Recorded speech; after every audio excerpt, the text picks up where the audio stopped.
All right, so in this video, I'm going to be breaking down exactly why a will is the worst idea you could ever have, how you're going to be losing way more money using it, and how you're going to be breaking families apart at the exact same time. And if you stay at the end of the video, I'm going to be breaking down what the alternative and the best replacement is once you remove that will out of your mind entirely.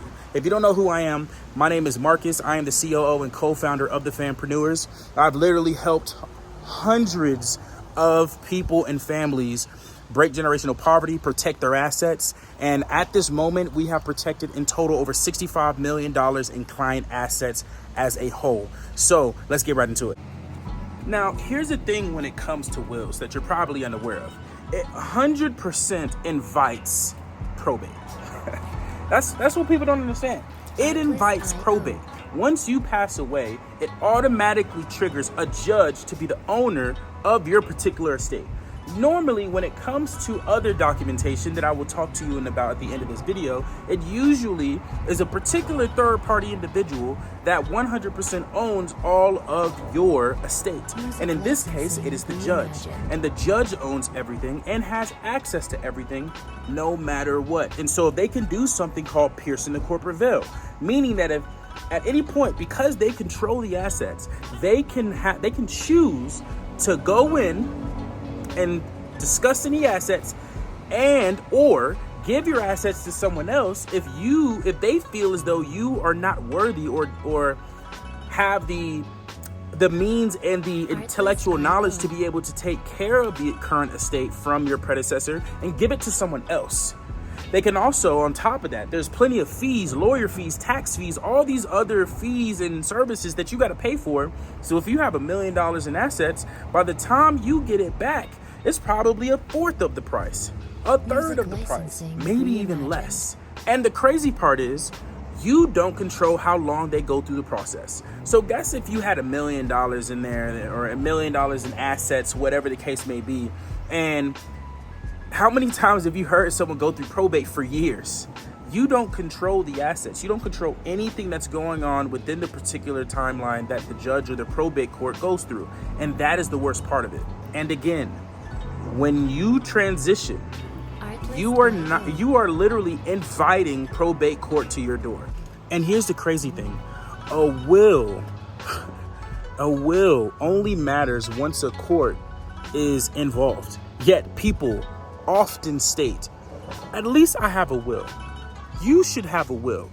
Everything matters when it's written, or everything is written matters, which written documents are important, but it only matters with certain documents, not with all documents. Okay. Now I want to explain more about the timeline in which wills can give you a hard time, and they have their own timeline. Okay. Here's the crazy part. When it comes to probate court, these processes can take 6 months, 8 months, maybe even years in order for you to get over this particular process. And during this particular process, your accounts can be frozen, your businesses can be failing, your real estate can be going through a lot of hell while you're particularly going through this. And that's not even the worst part of this. The craziest part is the court doesn't even care about what your intentions are. It only cares about what the law allows. Now, real quick, I want to talk about privacy, okay? Because we talk about privacy all the time when it comes to wanting your assets protected. Literally, probate court, a will, does not give you any privacy. If anything, it does the opposite, right? Literally, a will becomes public record once you go to probate. So that means your assets are listed everywhere. That means your beneficiaries are named. That means your family business is visible when the entire intention is for you to be able to hide from the government, or at least be able to be protected as much as possible. And anyone can look you up in the process, okay? Now ask yourself this. Why would a family that values privacy ever choose this, a will, right? Now, why would you want to expose your children? And why would you want to expose your wealth when the entire intention is for you to be able to protect it, right? That's the intention. So wealthy families don't believe in publicity. They believe in privacy. Now, I'm going to tell you a story real quick, because this is actually incredibly important from a personal case study from one of our mentees, okay? So the main portion of the topic that I'm gonna be talking about right now is more about how it breaks families apart. And this is like actually important, right? And so the point of what I'm saying is that we had this particular couple, a gentleman, the husband was passing away, and then we had a wife, right? Now, the key thing is the husband, when he joined, he knew he was passing away eventually. So that's why he joined our particular mentorship, so he can actually learn how exactly to get his trust and everything and his assets all protected. He had plenty of assets. Now, here's the thing. He had an illegitimate son, right? An illegitimate son. And the son randomly came up while they were in a hospital bed, literally a day before he passed away, and was trying to claim that he owned that he deserved whatever that was going on within the trust and whatever assets that he had going on. Now, the crazy part is they had their trust set up. So no matter what they said, it wouldn't have mattered. Now, if they didn't have their trust set up, then of course they would have went ahead, and I'm referring to an irrevocable trust. What they would have went ahead and done is gone through massive amounts of probate, and the illegitimate son probably would have inherited something at that point. Now, I don't know the whole scopes of why the son wasn't involved or anything like that, but there was a particular reason that I don't remember on why they didn't put the son involved, for whatever the reason is. But the point is that it actually protected them. Once he transitioned, literally a day later, rest his soul, right? They were 100% protected. All the assets were protected. Everything was set up for success. Everything was in place the way that it was supposed to. And that's the crazy part, is because most people really don't think about this. And I have another story for you. I had, and this is literally, all these people that I'm mentioning are in the testimonials. So if you want to actually, contact or not contact, but watch some of the testimonials that I'm referring to of people that got results, you can obviously click the link in the description. There's plenty of them there. We definitely believe in results. If you go to my Instagram, I tag them. You can find these people and message them. Now, the second story that I have is called the DaCosta family. And the craziest thing about the DaCosta family is that she had insurance policies. She had everything she needed. She brought her entire family involved, literally 3 generations of family that was involved. And the craziest thing is, a month before she passed away in 2023, or 2024, excuse me, in 2024, she literally contacted us. She was on a coaching call. She was like, hey, should I get rid of my insurance policy? We were like, no, go to our private insurance agent. He'll get you connected. Maybe annuities, maybe the better play, whatever. She canceled it anyway. Passed away 30 days later, and her family didn't have anything set up. They just got started literally 2 months ago, maybe. Yeah, I think it was like 2 months ago that we're going through the process. Horrific situation that was going on. We literally had a conversation with her the day before she passed away, and she was talking about coming to the retreat that we host for our mentees, and it was crazy. It was absolutely insane, and they were heartbroken. Her daughter passed away a year later, same day, same bed, same hospital, same everything. It was absolutely insane, and it took the sister to be fed up with all the trigger events that I talk about all the time on this page, which I'll give it a separate video on trigger events. But she literally waited. They literally waited till something happened for them to take action. And that's not what we want here.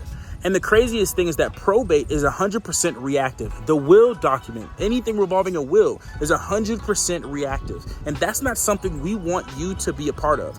We want you to be proactive and be preventative in getting these things situated, all right? Because here's the crazy thing. We've seen it all the time. Families break up, you know what I'm saying, when wills are in place. And, siblings don't talk to each other anymore. Grandparents or parents, don't talk to each other for years. It's the craziest thing that we've seen. Emotions are override by logic when it comes to these type of situations. It's not healthy having a will. It's not healthy for the family. You're giving your family a disservice, or you're doing your family a disservice by having these things set up or not having the proper documents set up for your family.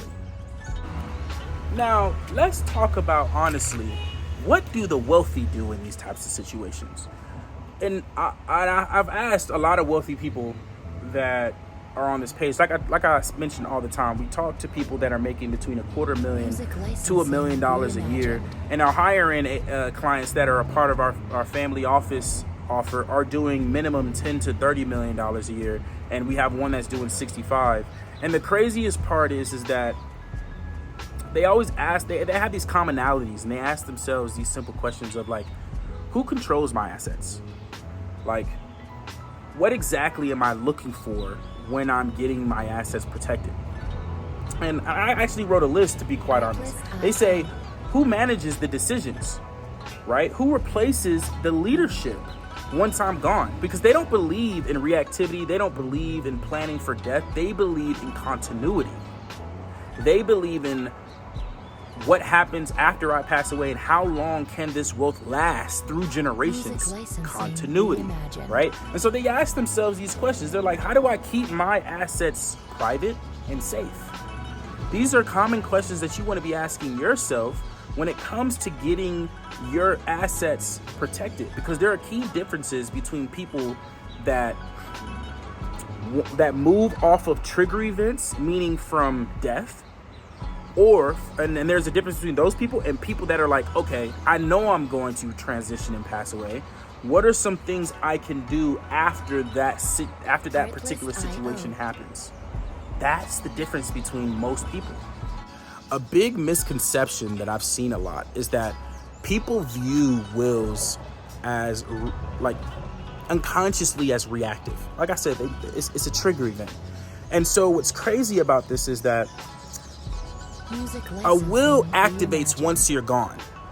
But what people don't think about is wealth, asset protection, privacy, generational wealth starts while you're alive. So it's crazy how people view things the opposite of what it actually is, right? Because control must exist while you exist. Isn't that crazy? It's crazy enough how that works, right? Like during your life, during your capacity, not after death. And actually really also after death, because they also believe in continuity. So my thing is, a will only shows up at the end, but control always lasts and always exists. Think about that for a moment. So you're probably asking yourself, Marcus, if wealthy people or wealthy families don't use wills, what exactly do they use? And I hinted at this in the beginning of this particular video. They use private trust structures. They use irrevocable trusts. These are not just documents. This is not just a form. You know what I'm saying? Like, it's a system. It's a legitimate system that normal trust attorneys are not able to do because they haven't done it yet. That's the key thing here. And so you want to make sure that you have a system in place for when you want to protect your assets and when you want to actually leave a legacy for your family, because that's the intention here, is to make sure that they literally don't have to go through what you went through in order to get to where you are right now. And that is the most important part here. And so you want to develop a system for all of your assets so it is protected, private, and set up for success. Now, you're probably wondering, and again, I always love to make sure I write stuff down to make sure that you all get the most amount of value possible. You're probably wondering, what exactly does a trust do? How exactly does this work? Why should I replace a will with a particular trust? Here's why. One, a properly structured trust avoids probate. That's the main important component right there. Another reason is it keeps your assets private. It keeps your assets protected. You stay out of the government laws. You have your own technical jurisdiction. You control all the particular distributions that's going on. You create your own rules, your own criterias when it comes to these trusts. There's a lot of different factors on why trusts are more important. It not only protects you, but it also protects your family in the future. So they don't actually just, let's just erase the trust and, do our own thing. No, you have a system in place to make sure that those things are set up, right?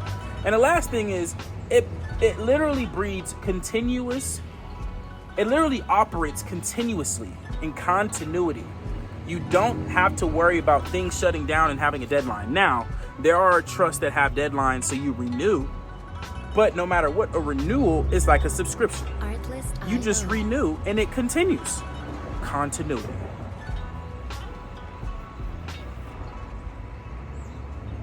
And here's the craziest part. A will talks, but a trust operates. Now, I want to give you all this final truth. A will does not breed protection, y'all. A system does. A trust does. That's what it's there for. Okay? So I want to make sure that you all have the handoff system put in place. And if you all have any questions, you want to learn exactly how to get this system down for you and your family, go ahead and click the link in the description. You have two things there. You have an actual application where you can apply to. This is something that you can do. If this is for the people that are just like, yo, I'm serious. I'm done talking. I'm done researching. I want to go ahead and get this done. And you just want to go ahead and have a conversation with me and my team. That's what that link is for. If you have any additional questions, and it's fine if you have questions, go ahead and click the link to DM me on Instagram. That's 100% where you can ask any questions and I'll be able to answer them all for you. So appreciate you, and I'll see you in the next video.